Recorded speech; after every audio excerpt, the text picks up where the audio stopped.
আজকের একটু মাটন করব। এই যে দই, তোমার জিরে, ধনে, শুকনো লঙ্কার গুঁড়ো পুরো সব মাখিয়ে রেখে দিয়েছি ম্যারিনেশন করে। এই পেঁয়াজ মাখাবো, এখন আপাতত থাক।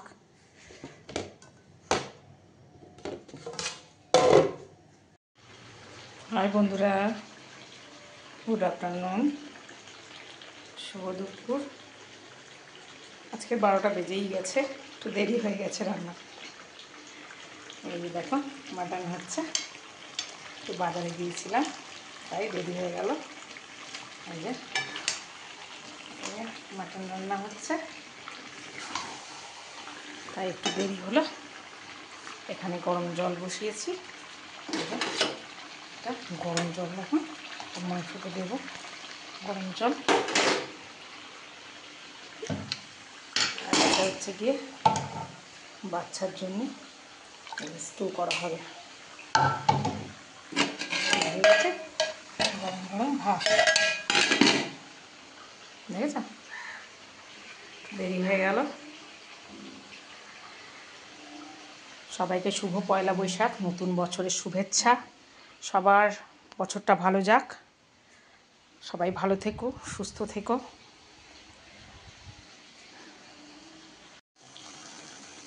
এই যে মাংস কষানো হচ্ছে, মাংসের সঙ্গে আলুগুলোও কষিয়ে নিয়েছি, নিয়ে আবার আলুটাকে আমি তুলে আলাদা করে রেখে দিই।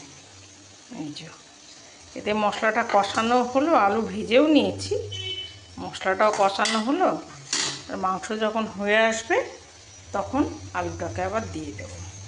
এই যে গরম জল ফুটিয়ে নিয়ে রেখেছি, এর মধ্যে মাংসটা ম্যারিনেট করা ছিল, ওর মধ্যে মশলাটাও ধুয়ে গেল, জলটাও গরম করানো হয়ে গেল।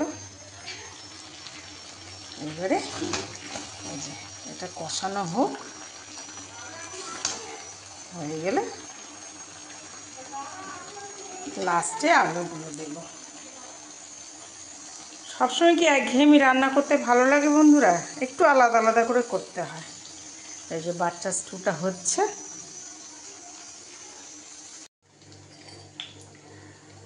জিরে, শুকনো লঙ্কা, তেজপাতা ফোড়ন দিলাম।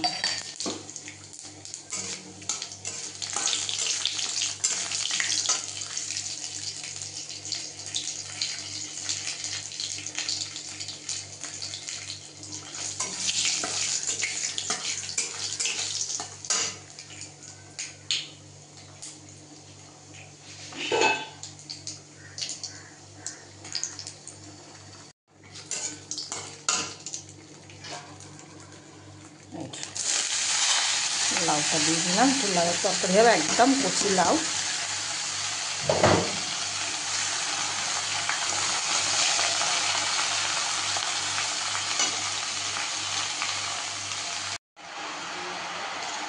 নুন, হলুদ আর এই যে আদা বাটা দিয়ে দিলাম। এই যে মাটনটা প্রেশারে সিটি ফিটি দিয়ে নিয়েছি, 5-7টা সিটি দিয়ে নিয়েছে, মাটন গলে গেছে। এইবারে এই আলুগুলো সব একে একে দেব। আলুগুলো দিয়ে একে একে করে একটা সিটি মারবে, ব্যাস হয়ে যাবে।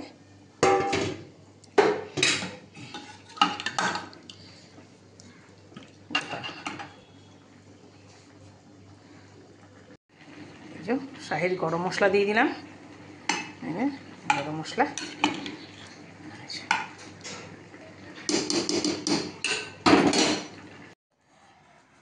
এই যে গরম গরম ভাত, এই হচ্ছে একটু লাউয়ের তরকারি, একটু ঝোল ঝোল করে লাউয়ের তরকারি, আর এই হচ্ছে গিয়ে মাটন, পাতলা করে মাটনের ঝোল। সব চর্বিগুলো গলে গেছে, ওপর দিয়ে দেখা যাচ্ছে।